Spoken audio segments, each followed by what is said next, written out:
Hey everybody, Nick Espinosa, your chief security fanatic here, and today I'm asking the question, should we just not bother with education anymore? Now, hear me out.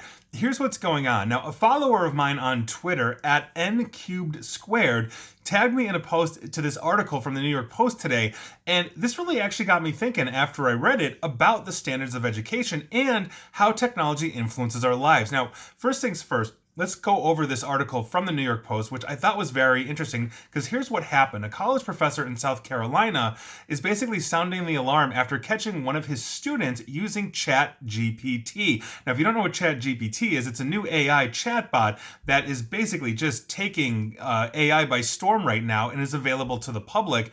And so essentially, this chatbot could quickly digest and create a written information packet on pretty much anything, including writing a essay for his philosophy class. Now, this technology is weeks old. It was released by OpenAI, and it is readily available to the public. You can go talk to ChatGPT yourself, and essentially it comes as yet another blow to higher learning that is already being plagued by rampant cheating, and that's one of the biggest problems. And so Furman University assistant philosophy professor Darren Hick, talking to the New York Post, said, and I quote, Academia did not see this coming, so we're sort of blindsided by it. As soon as I reported this on Facebook, my academic friends said, yeah, I caught one too. Now, earlier this month, and here's what happened. Hick had instructed his class to write a 500-word essay on the 18th century philosopher David Hume and the paradox of horror, which examines how people can get enjoyment for something they fear. And this was basically a take-home test. Excuse me. Now, one submission, though, he said, featured hallmarks, to him at least, that flagged, or at least he thought it flagged AI use in basically the rudimentary answers that this student gave. Quote, it's a clean style, but it's recognizable. I would say it writes like a very smart 12th grader. This is Hick talking about ChatGPT's written responses to the questions on David Hume. So despite having a background in the ethics of copyright law, Hick said that proving that essentially this paper that was written by ChatGPT and not his student is almost impossible to basically accuse. Now, first things first, the professor plugged this suspected text into software that is made by the producers of ChatGPT to determine if the written response was formulated by their AI. He was given a 99.9% likely match, but unlike other standard plagiarism detection software or a well-crafted college paper, the software offered no citations to prove that this was plagiarized or created by that AI.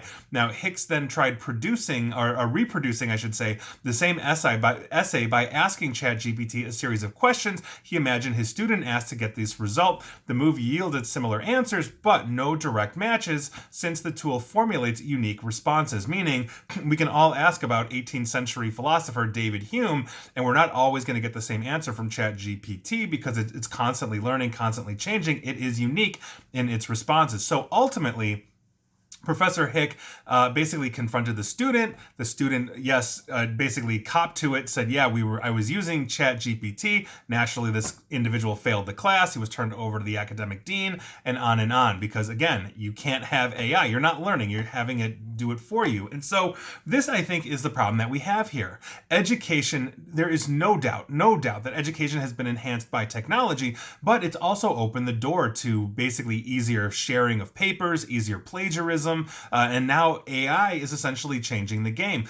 Before, kids used to be able, or students used to be able to go to Wikipedia, copy, paste, and go, and there's even citations on Wikipedia, and here we are. Then software came out to basically say, okay, this guy clearly just copied this, from Wikipedia. Then there are databases where you submit papers. So if I submit a paper to, a history class or whatever it is, that paper that gets lodged into essentially a database in the cloud where other students, so if I go ahead and sell that paper somewhere else to another student for, $100 or whatever the going rate is, and that person turns that in with their name on it, they can check it to say, oh, this was originally created by Nick at X university on X date, and now they know that essentially I'm selling something to the student is using it illegally. But I think with artificial intelligence just generating responses, we've got a problem here. And we've seen this in other places, like in newspapers as well, where some of the basic reporting on local stuff, you no longer need an actual human writer for that. You can just tell the AI, like, oh yeah, this is,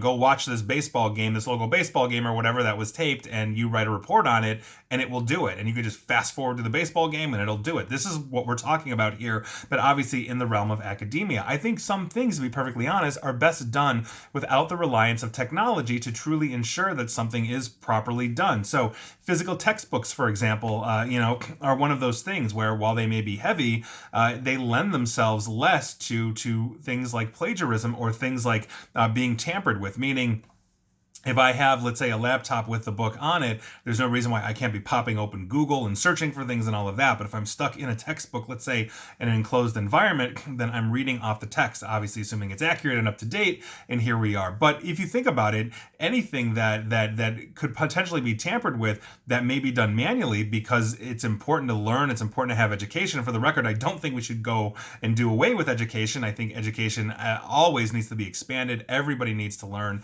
I sometimes shake my head when I see YouTube videos of where's the Queen of England from, right? And nobody gets it, kind of thing. Just basic knowledge that we should all have. So education is so unbelievably important, but it has to be accurate and honest. If I've got an AI or somebody else doing the work for me, I'm not learning.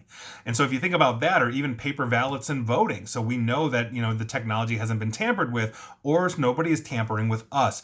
And I think that's an important distinction to make as well. So there you go. Those are my thoughts on this. We need education. But where does artificial intelligence really get baked into this process? Do we need to come up with a new way to educate students to make sure that they are not cheating, which is obviously technology has lent itself very easily to that and it continues to be more sophisticated as it expands into artificial intelligence and whatever else replaces artificial intelligence, unless AI nukes us, aka Terminator, which I'm still waiting for. And there you go. And please please share, and follow me here at YouTube and Twitter. I can't speak today. Facebook and Twitter. Same with YouTube as well. Ring that bell. And as always, stay safe, stay online, and please attempt to stay private. Thanks, everybody.